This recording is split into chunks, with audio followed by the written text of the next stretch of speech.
औज़ुबिल्लाहिमिनश्शैतानिर्रजीम बिस्मिल्लाहिर्रहमानिर्रहीम रब्बि इश्रह ली सदरी वयस्सिर ली अमरी वहलुल उक़दतम मिन लिसानी यफ़क़हू क़ौली नहमदुहु व नुसल्ली अला रसूलिहिल करीम अम्मा बाद। खुदाए बरतर तेरी नवाजिश, कदम कदम पर तेरा दुगाना। खुदाए बरतर तेरी नवाजिश, कदम कदम पर तेरा दुगाना। हमारे ख्वाबों में रंग भर दे कि रश्क करता रहे ज़माना। आज के इस पुरहुजूम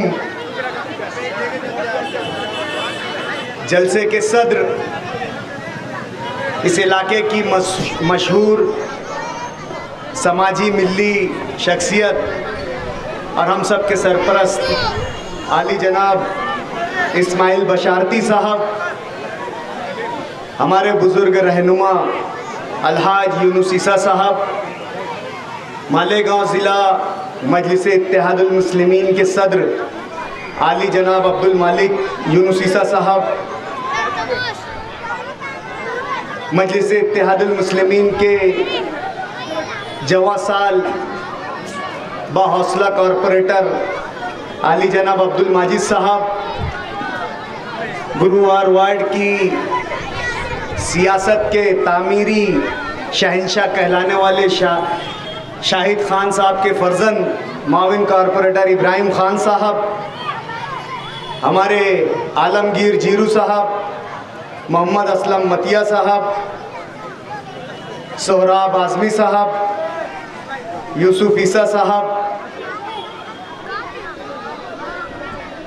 गुलशन मासूम और दिद्दा कॉलोनी के अहम जिम्मेदार समाजी खिदमतगार आली जनाब कारी शकील साहब, हमारे नए यूथ के सदर आरिफ रेती वाले साहब,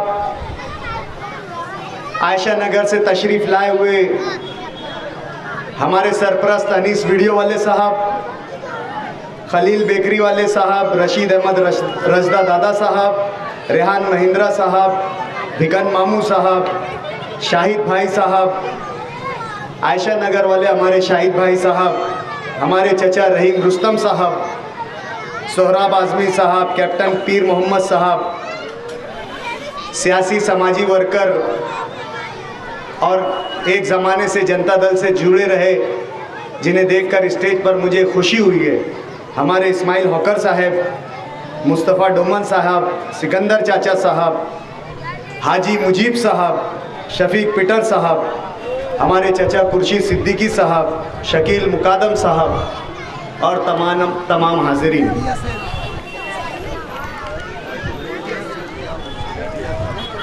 मीडिया सेल मजलिस इत्तेहादुल मुस्लिमीन के तमाम ही ज़िम्मेदारान और मजलिस पासबान आइन के चाहने वाले, हमारे जौआ मास्टर साहब, तमाम ही लोग जिन लोगों का मैं नाम नहीं ले सका, और हाज़रीन जलसा, बुज़ुर्ग, नौजवान, और जहाँ तक मेरी आवाज़ जा रही है, घरों में बैठी हुई मेरी पर्दा नशीन मेरी माएँ बहनें, आज का ये जलसा 2024 में जो पार्लियामेंट के आम चुनाव होने जा रहे हैं और जिसकी पोलिंग आने वाली 20 मई को धुलिया पार्लियामेंट हलके की है, इस ज़िमन में लिया जा रहा है। और इस जलसे का एक मकसद, एक उन्वान ये भी है कि किस तरीके से मालेगांव हल्का सेंट्रल असेंबली में आवामी बेदारी पैदा की जाए कि आवाम में जोश खरोश किस तरह से पैदा किया जाए, आवाम में इलेक्शन की अहमियत को किस तरीके से पहुंचाया जाए, ताकि 20 मई को हर वोटर अपनी सियासी मिल्ले बेदारी समझकर खुद अपने और अपने घर वालों के साथ कोई सियासी वर्कर आए नहीं आए, कोई जरिया हमें पोलिंग स्टेशन पहुंचने का मिले या ना मिले, धूप चाहे कितनी भी तेज हो, मौसम चाहे कितना भी सख्त हो, हमें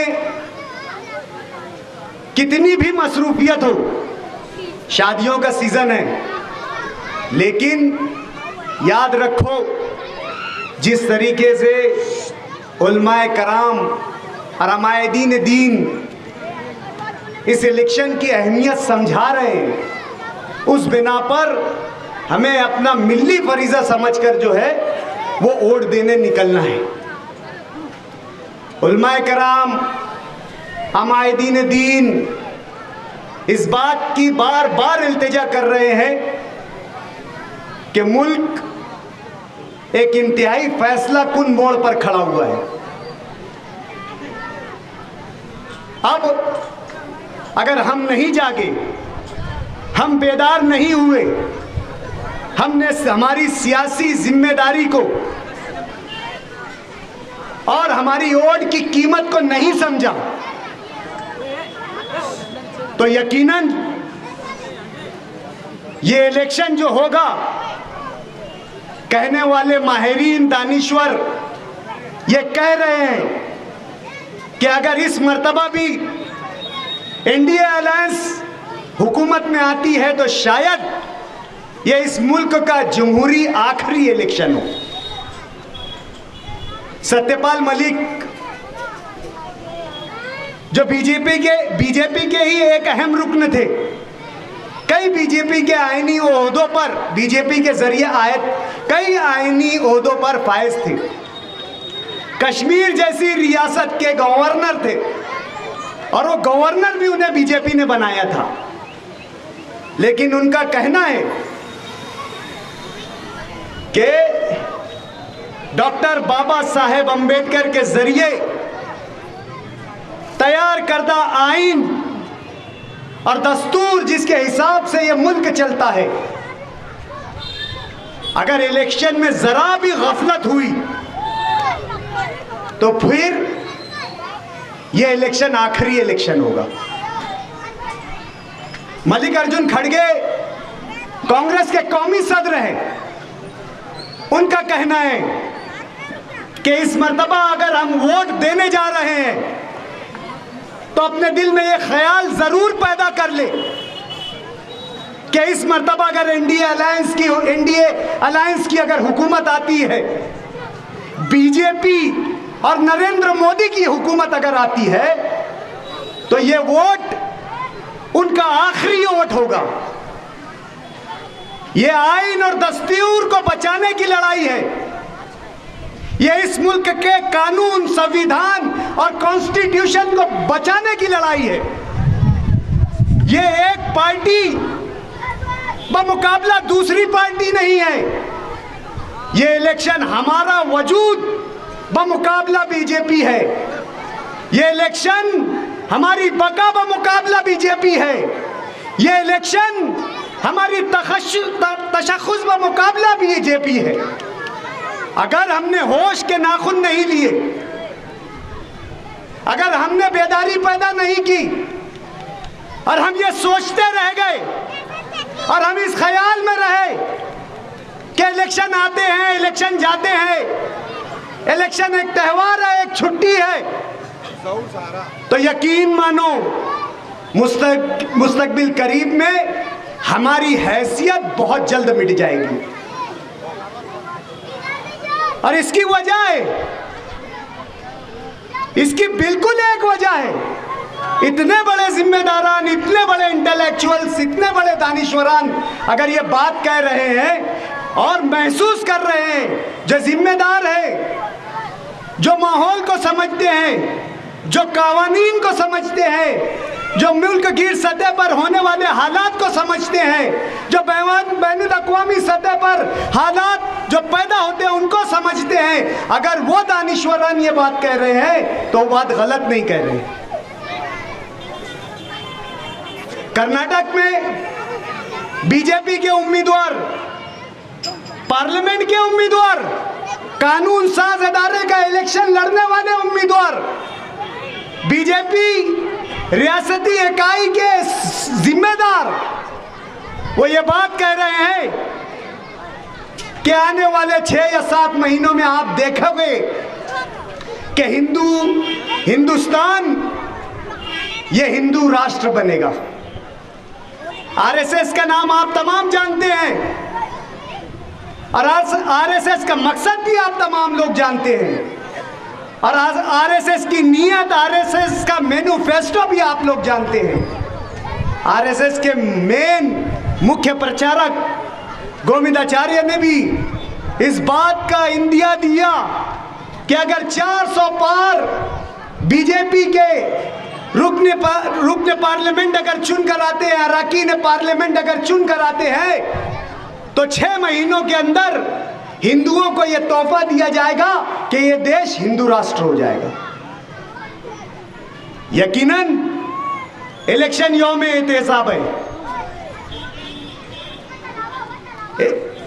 यानी इस बात का जायजा लेने का नाम है इलेक्शन कि हमारे लिए कौन मुफीद है, कौन मुजीर है।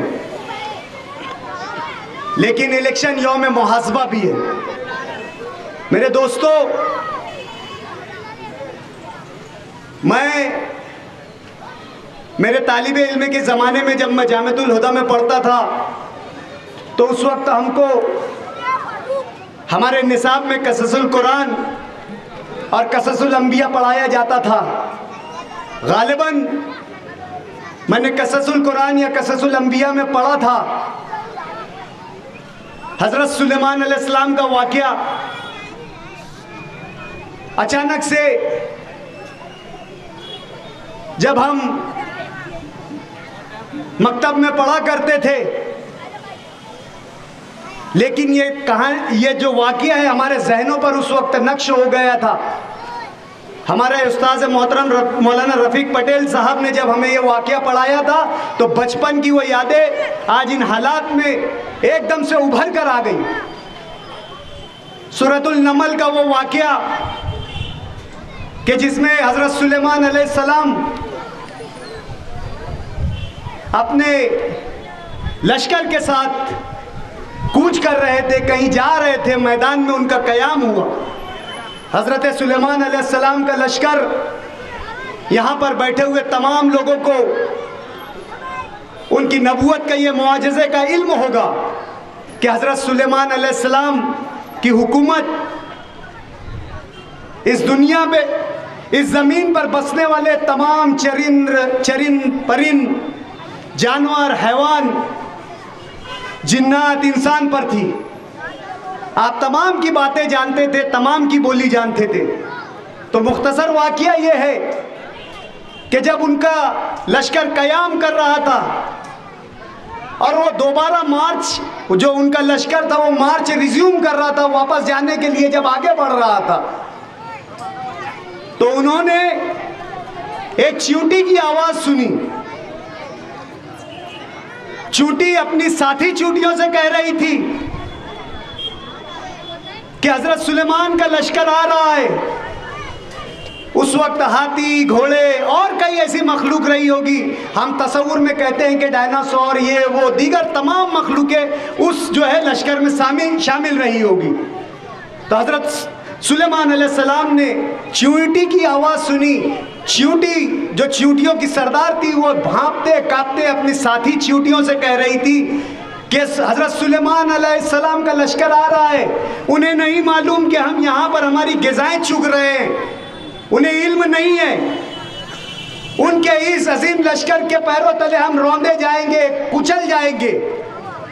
जल्दी से हम हमारी बिलों में जो है वो कूच कर जाए ताकि उनके इस लश्कर से बच जाए। एक चींटी की तड़प। हज़रत सुलेमान अलैहिस्सलाम ने यह देखा कि वो चींटी की सरदार अपनी जान बचा सकती थी। वो अपने बिल में इस लश्कर को देखकर छुप सकती थी, लेकिन उसने अपनी जान जोखम में डालकर तमाम चींटियों की जान की हिफाजत के लिए ऐलान किया और अपनी जान जोखम में डालकर वो भी मैदान में आ गई। हज़रत सुलेमान अलैहिस्सलाम को चूटी की फहम पर बहुत ही प्यार आया। और दोस्तों, चूटी के ये जज्बात, अपनी कौम के लिए कुर्बानी, अपनी कौम के लिए कुर्बानी का ख्याल अल्लाह रब्बुल इज़्ज़त को इतना पसंद आया कि कौम, मेरे लोग, मेरी चूटियाँ, वो चूटी जिसने अपनी जान की परवाह भी नहीं की और निकल गई इतने बड़े लश्कर के साथ। अल्लाह को ये अदा इतनी पसंद आई कि अल्लाह ने रहती दुनिया तक उसके इस जुमले को कुरान में बंद कर दिया, ता हयात सेव कर लिया अल्लाह ताला। सिर्फ क्यों कि उसे अपनी कौम की फिक्र थी, अपनी बिरादरी की फिक्र थी, अपने लोगों की फिक्र थी। दोस्तों, आज हम लोगों को भी अपनी फिक्र करना चाहिए। कौम की फिक्र, अपने लोगों की फिक्र, एक चूटी की फिक्र जब अल्लाह को इतनी पसंद है तो हम तो अशरफुल मखलूकात है। अगर हमने हमारी कौम की फिक्र कर लिया तो अल्लाह के वहाँ हम कितने पसंदीदा हो गए, ये आप लोगों को मालूम है। दोस्तों, हम लोग ये कहते हैं, ये मानते हैं कि लड़ना हमारा मकसद है, हालात को तब्दील करना हमारा मकसद है। अभी ये इनकलाब पेपर में मुझे मुताले का शौक़ है। मैं यादगार अतहर मुबारकपुरी साहब के रसूल अकरम की हिकमत सियासत साद गिलानी साहब की जो है वो सिलसिला वार लिख रहे हैं।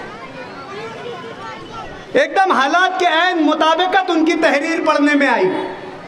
1 मई और 2 मई का यहाँ पर इनकलाब के कारीन बैठे हुए, मुझे मालूम है यहाँ पर बहुत से ऐसे लोग हैं जिन्हें जो है मुताले का शौक़ है। शाह अबी तालिब के वाक़या को बयान किया गया कि किस तरह कुफ़ार मक्का ने, मुसलमानों ने मक्का को शाह अबी तालिब की घाटी में 3 साल के लिए कैद कर दिया। लेकिन उन 3 साल की कैद व बंद के बाद, कैद व बंद की सोबतें झेलने के बाद, छोटे छोटे मासूम बच्चे, ना उन्हें खाना दिया गया, ना उन्हें पानी दिया गया, न किसी तरीके की कोई सुविधा उपलब्ध की गई, कोई फैसिलिटी भी नहीं दी गई। जड़ी बूटियां, झाड़ों की जड़ी बूटियां मासूम बच्चे खाते थे, माओ के दूध सूख गए थे, पेटों पर, शिकम पर लोग पत्थर बांध लिया करते थे। 3 साल की कैद व बंद के बाद भी जब मुसलमानों ने मक्का को छोड़ा गया तो उनका वही रवैया था कि हम झुकेंगे नहीं, हम वैदानियत का इकरार करेंगे, रसूलुल्लाह की रिसालत का इकरार करेंगे, हम लड़ेंगे, हम रहेंगे। अपनी तहफ़्फ़ुज़ के लिए इल्तिजाएं और दरख्वास्तें नहीं दी उन्होंने कुफ़ार मक्का के लिए। अल्लाह के नबी ने उन्हें लड़ना सिखाया। सूरतुल अनफाल, फिर जो राकिब ने सूरतुल अनफाल का और सूरह बकरा की कुछ आयतों का तज़किरा किया जो यहाँ पर आचार संहिता में आ सकती है, मैं नहीं बोल सकता, कि अल्लाह के नबी घोड़ों को तैयार कर लो और हमेशा अपने दुश्मनों के साथ लड़ते रहो। उस वक्त अल्लाह ने यह हुक्म नहीं दिया कि तुम तादाद में कम हो, तुम्हारे पास वसाइल नहीं है, तुम्हारे पास ज़राए नहीं है, तुम्हारे पास किसी तरीके का साज व सामान नहीं है, लेकिन तुम्हारे पास हौसला है, तुम हालात से लड़ते रहो। अल्लाह के नबी ने अपने आप को दुश्मनान मक्का के सामने भी एकदम बारोद तरीके से पेश किया। कलील तादाद, कम तादाद, लेकिन अपनी बातें बारोब तरीके से पेश की, बाहौसला तरीके से पेश की। इसके अवज़ में सुलह हुदैबिया भी जो है वो वजूद में आई। और फिर उसके बाद जब हरकल ने हमले की कोशिश की, हरकल रूम ने, तो आप सल्लल्लाहु अलैहि वसल्लम ने लश्कर नहीं देखा, तादाद नहीं देखी, साजो सामान नहीं देखा और उसकी तरफ कूच कर गए। जब उसने मुसलमानान की ये हिम्मत देखी तो वो डर गया, उस पर खौफ तारी हो गया कि ये मुसलमान बेसाजो सामान, फटे पुराने कपड़े, ना इनको खाने के लिए सामान है, ना पहनने के लिए सामान है, ये मुकाबले के लिए कैसे आ रहे हैं। तो उस पर हैबत तारी हो गई और वो अपने मुकाम पर ही रुक गया। ये तालीमात हमें हमारे कुरान से मिलती है, हमारी शरीयत से मिलती है। शरीयत हमें लड़ना सिखाता है, चढ़कर दुश्मन की छातियों पर जाकर चलना सिखाता है। हमें खौफ, हमें जो है, फिर अगर हम जुमला कहते हैं कि जहां सियासी बसीरत का सवाल था वहां पे ज़ियारत और बशारत की बात आ गई। हम ये चाहते थे कि यहाँ पर नुमाइंदा आए, लड़े और इलेक्शन हो, लेकिन आप लोगों के सामने हालात मालूम है। हमने वोट की बेदारी की, हमारे जिम्मेदारान ने जो है किस उम्मीदवार को वोट देना है ये भी आपको समझाया। हम कांग्रेस को सेक्युलर नहीं कहते, लेकिन एक मजबूत उम्मीदवार की हैसियत से ये ऐलान करते हैं कि 20 तारीख का जो इलेक्शन है, आने वाली 20 मई को आप तमाम लोग मुत्तहिद होकर कांग्रेस पार्टी का जो भी निशान है, मुझे उनका निशान नहीं मालूम, उस निशान पर शोभा ताई बच्चाओं के नाम के आगे मुहर लगाकर से जो है मजबूत उम्मीदवार को तो कामयाब करे। बिहार जिंदा, सोबत बाकी। 10 तारीख को सैलानी चौक में जलसा आम है, वहां पर तमाम बातों का जवाब दिया जाएगा। 10 बजे ये जलसा खत्म किया जाता है। मैं जलसा खत्म होने का ऐलान करता हूं।